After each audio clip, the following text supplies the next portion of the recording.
I want to start by talking about a young man who was a brand new golfer.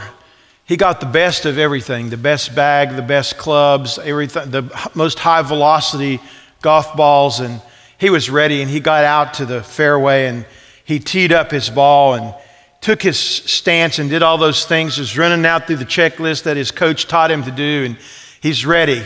And he gets back and about a pound of dirt goes flying down the fairway, but he totally missed the ball. He was relentless. He wasn't going to let that get to him, so he took his stance again, and he put the ball down there, and he got back and totally missed the ball again. Well, he's getting a little nervous by now, but he says, well, okay, I'm going to do this one more time. So he puts it down and totally misses. By this time, people are starting to gather. People are waiting for their turn down the fairway. And he looks around and he feels that he has to say something because he feels the eyes all on him. And he looks at everybody and says, man, this sure is a tough course. You ever feel that way in life? This is a tough life that we're living. You're struggling in your job, or maybe in your relationships, or maybe you fear that something's wrong and you're dealing with a heaviness and a sense of depression, or maybe you just feel numb and lifeless. Maybe you've been struggling with a habit or an addiction and you're afraid to make a decision. What if it's worse than things are now? You're fearful about the future. And we spend a lot of time and a lot of energy making excuses for ourselves, blaming our problem on other people or circumstances, complaining about the system, but all along never realizing that we perhaps have to change our stance.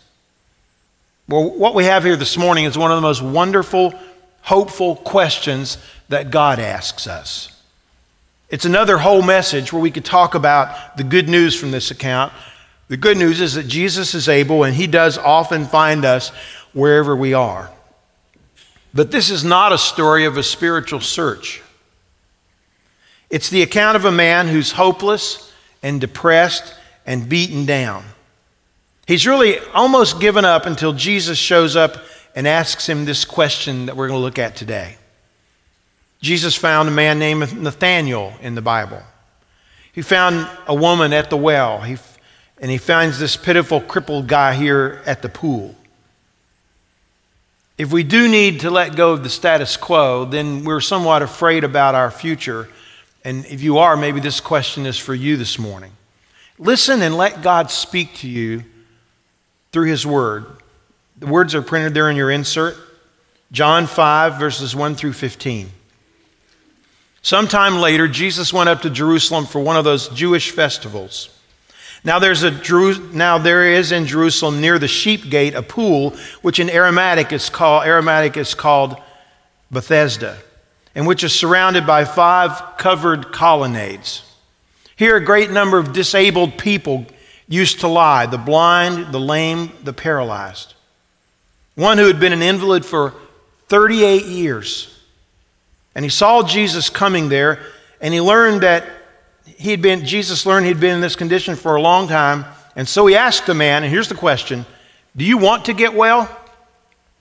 The invalid replied, I have no one to help me into the pool when the water is stirred, and while I'm trying to get in, someone else goes down ahead of me. And Jesus said to him, get up, pick up your mat, and walk. At once, the guy's cured. He picks up his mat and he walks. That day, it took place, it was the Sabbath. And the Jewish leaders said to the man who had been healed, it's the Sabbath, the law forbids you from carrying your mat. And he replied, the man who came to me, said to me, pick up your mat, he was the one. And so they asked him, who is this fellow that told you to pick it up and walk? The guy who was healed had no idea, for Jesus had slipped away into the crowd that was there. Later, Jesus found him in the temple and said to him, see, you are well again. Stop sinning or something worse might happen to you. And the guy went away and told Jewish leaders that it was Jesus who'd made him well. One of the most needed things in our lives, when we're needing to let go of the status quo and we're fearful about the future, is to make a decision. Isn't that what a lot of it comes down to anyway? We've done all research, we've weighed things. Now we just need to make a decision. Here with Jesus and the crippled man, you'll see there are 3 decisions in this encounter. 3 decisions that lead to freedom and joy and release and hope and fulfillment. Let's look at each of them. Here's the first one. The first decision comes from verse 6. It's the question for the morning. Do you want to get well?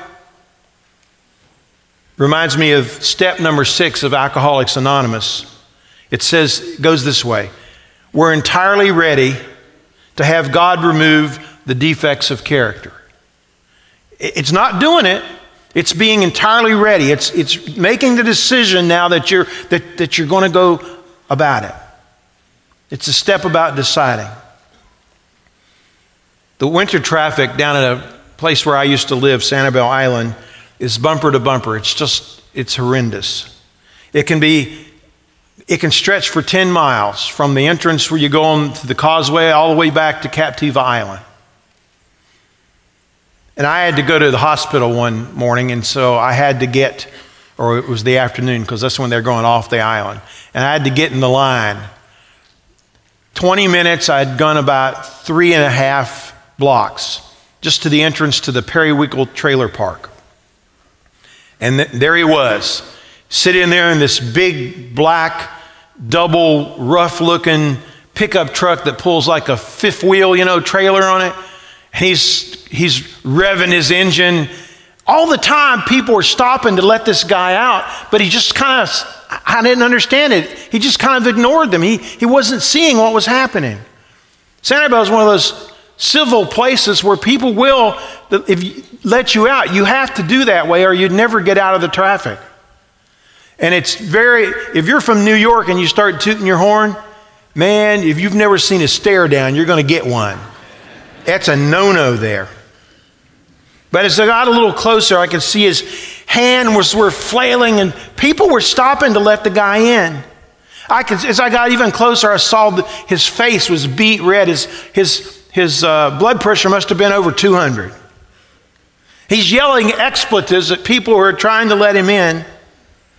Being the assertive sort that I am, I blinked my headlights. But he apparently just wasn't watching. And so I decided I would try tooting my horn. It was a little genteel, non-threatening toot, toot, toot, not one of those blasters. I finally got his attention. His hand flew out the window. And I started counting. You can see it's the finger between his pointer finger and his ring finger. You know the one I'm talking about. You see, this guy kind of creates the world that he believes in. He believes the world is no good. And so he creates this kind of world around him with that attitude. Even when there's data to the contrary, that the world is pleasant and there are helpful, loving people out there, even with this data, he discounts it. It just doesn't fit in on his map. Now let's go back to the crippled man.